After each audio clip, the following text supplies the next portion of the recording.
Welcome to our deep dive. Today, we're tackling Hilbert's program, and I know you're coming at this from a philosopher's perspective, so we'll definitely keep that in mind as we go. We're mainly using Richard Zach's entry in the Stanford Encyclopedia of Philosophy for this one. Oh, excellent choice. It's really a treasure trove for this kind of deep dive.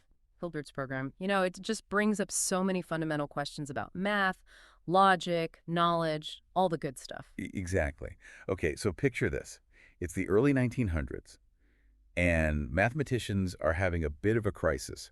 Paradoxes are popping up in set theory, and it's making people question, like, the very foundation of math, you Well, know? absolutely. Talk about a time of intellectual upheaval, right? Mm. And right in the middle of all this, you have David Hilbert, one of the giants of mathematics. He steps up with this incredibly bold idea, Hilbert's program. So for our philosopher friend listening in, can you break down what this Hilbert's program was all about? Well, Hilbert, he wanted to build this absolutely unshakable foundation for all of mathematics. Imagine like a perfect system where no contradictions could ever sneak in. That was his dream. It almost sounds like he was trying to write a constitution for math, a set of rules to guarantee that all mathematical reasoning is consistent and complete. That's a fantastic way to put it. He truly believed that you could boil all of mathematics down to this like formal system, a game with super strict rules.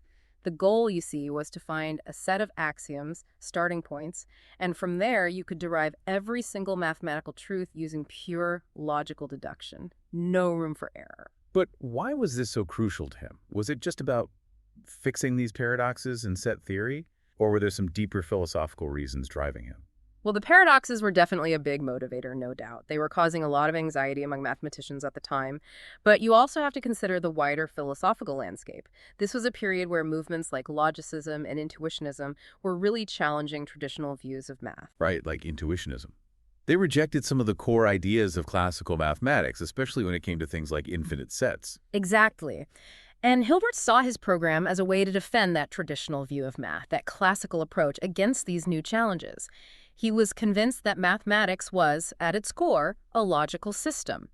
And his program, he believed, would prove its consistency and completeness once and for all. So it wasn't just a matter of patching up some holes. He was fighting for a whole philosophical vision of mathematics. Absolutely. And a big part of that vision, one that's particularly fascinating from a philosophical standpoint, is this idea of the finitary standpoint. Okay, now we're getting to the good stuff. Break that down for us. What did Hilbert mean by finitary? So for Hilbert, the finitary standpoint was all about rock-solid certainty in math. It meant limiting our thinking to objects and operations that are totally concrete, that you can grasp intuitively. Like the basic stuff of arithmetic, counting, adding, subtracting. These were perfect examples of finitary operations for Hilbert. So we're talking about dealing with mathematical objects that are tangible in a sense. Precisely. And the beauty of these finitary operations, according to Hilbert, was that they were immune to those pesky paradoxes plaguing set theory and other areas.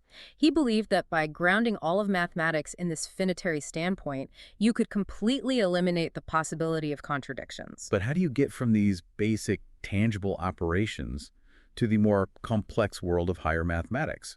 That seems like a pretty big jump. And that's where formalism comes in. Formalism is this philosophical idea that sees math as a kind of formal game, a manipulation of symbols according to a very precise set of rules. Hilbert's program aimed to show that even the most complex mathematical ideas could be broken down into these finitary, rule-governed operations. So you're saying that even the most elaborate mathematical structure is built on these simple foundational blocks. Exactly. And if you can prove the consistency of those basic building blocks, then, according to Hilbert, you've proven the consistency of the whole mathematical structure. But did he think that this meant math was essentially meaningless? Just a game of symbols with no connection to the real world? Now that's a great question. And it gets right to the heart of the philosophical debate around formalism. You see, while some critics accused Hilbert of stripping math of its meaning, he actually drew a distinction between the formal system itself and how we interpret it. He argued that, yes, the formal system might be seen as kind of meaningless in itself, but we can still use it to model and represent things in the real world. It's like the relationship between a map and the territory it represents. The map itself is just lines and symbols, but it can still be incredibly useful for navigating the real world. That's a perfect analogy. Hilbert's point was that even if we see math as this formal system, a kind of game, it can still be profoundly connected to reality and help us understand the universe. Okay, so we've got this Hilbert's program trying to build a super solid foundation for math. using this finitary approach. It's like seeing math as a formal game, right? But I feel like there's got to be more to the story. Oh, there definitely is. You see, Hilbert's grand plan, as amazing as it was, ran smack into a big fat obstacle, Gödel's incompleteness theorems. Ah, yes, those famous theorems. Even people who aren't deep into math have probably heard of them. Can you explain, like, what Gödel actually proved and why it caused such a huge stir, especially for our philosopher friend listening? Well, Gödel's theorems were like one of those unexpected twists in a movie that makes you question everything. They revealed that even the most carefully built formal systems have some built-in limitations. Okay, that's pretty intriguing. Can you maybe unpack the first theorem for us a bit? Sure thing. So Gödel's first incompleteness theorem says basically that in any formal system of mathematics that's strong enough, there will always be some true statements that you can't actually prove within that system. Wait a minute. So there are mathematical truths out there that we might, understand intuitively, but can never actually prove using the rules of the system? That's kind of mind-blowing. It is, isn't it? And it really shook things up because it suggested that a complete and consistent axiomatization of all of mathematics, which was Hilbert's big goal, might be impossible. There will always be some missing pieces that you can't prove within the system, even though they might be true in a bigger sense. Like having a puzzle with pieces that clearly belong, but they just won't fit in the frame. Exactly. A perfect analogy. Now, if that first theorem was enough of a head scratcher, Gödel's second incompleteness theorem delivers an even bigger blow. Uh-oh. I'm a little scared to ask, but go ahead. What's the second one about? Well, the second theorem says that a consistent formal system, if it's powerful enough, can't actually prove its own consistency. Basically, it might be totally free of contradictions, but it can't prove that fact within itself. Wow, that's a real paradox. If a system is consistent but can't prove its own consistency, doesn't that create some kind of crazy logical loop? You got it. And this was a big problem for Hilbert's program because he wanted to use those super concrete finitary methods to prove the consistency of his system. But if the system itself can't prove its own consistency, even if it is consistent, then those finitary methods hit a wall. It's like trying to fix a really complicated machine with just a tiny screwdriver. The screwdriver might be useful, but it's not going to get the whole job done. Precisely. Gödel's theorems show that there's a fundamental limit to what you can do with formal systems alone.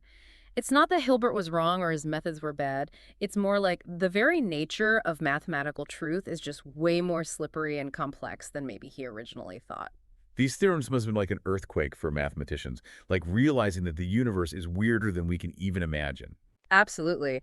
So Gödel's theorems forced everyone to rethink Hilbert's program. It wasn't completely abandoned, but people realized they needed to adjust the plan. So mathematicians and philosophers started exploring what they called relativized versions of the program.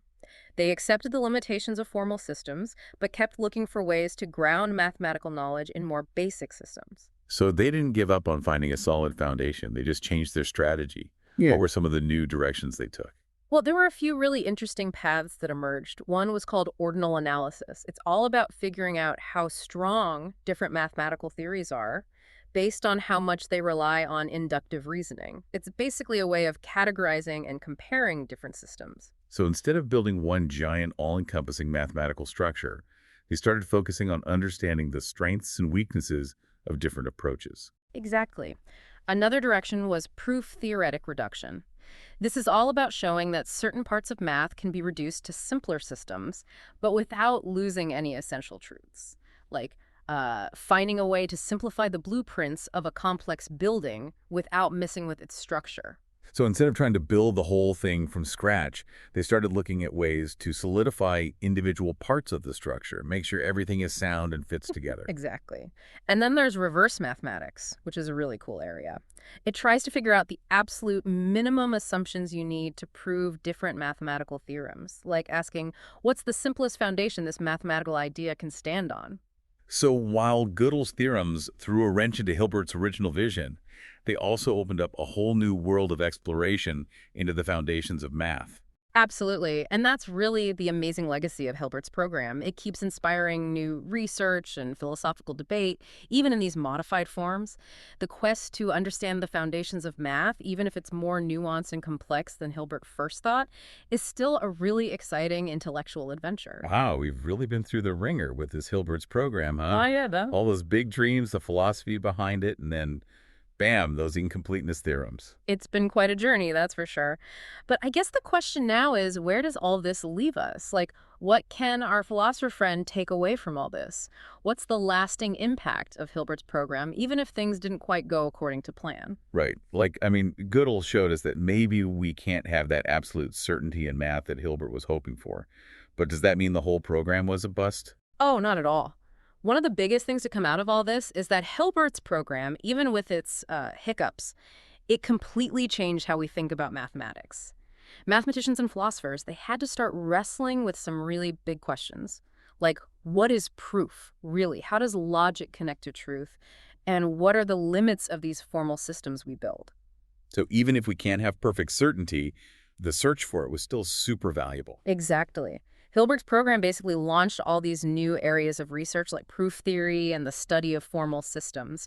And that had a huge impact, not just on math, but on computer science, logic, philosophy. It's like setting out to find a new island and discovering a whole new continent by accident. I love that. It really shows how powerful intellectual curiosity can be. Hmm. But I got to admit, I'm still kind of stuck on Gödel's theorems. The idea that there might be true mathematical statements out there that we can never prove, it's a bit humbling and honestly a little scary. I know what you mean. It makes you wonder, right? But in a way, it's also kind of awesome. It tells us that mathematics isn't just this closed box of rules and formulas. It's this living, breathing thing full of mystery and surprises. It's a place where intuition and creativity still matter. Yeah, so it's not just about getting the right answers. It's about asking the right questions, pushing the limits of what we know and how we know it. Exactly. And thinking about all this, I have a final thought for our philosopher friend listening. We've talked about Hilbert's idea of mathematics as a formal game, but what if we look at that analogy in a slightly different way? Instead of a game with fixed rules, imagine mathematics as a game where the rules themselves are always changing as we learn more. A game that keeps evolving. Oh, I like that. It's like saying that mathematics isn't this static, finished thing. It's alive and constantly growing. Right, and maybe that's one of the things that makes math so endlessly fascinating. We might never reach that absolute certainty Hilbert was looking for, but the search for the foundations of mathematics will always be this exciting journey full of unexpected twists and turns and amazing discoveries. Well said. And to our listener, thanks for joining us on this deep dive into Hilbert's program. We hope you've enjoyed exploring this incredible world and that you've come away with a new appreciation for the beauty, the complexity, and the enduring mystery of mathematics. Until next time.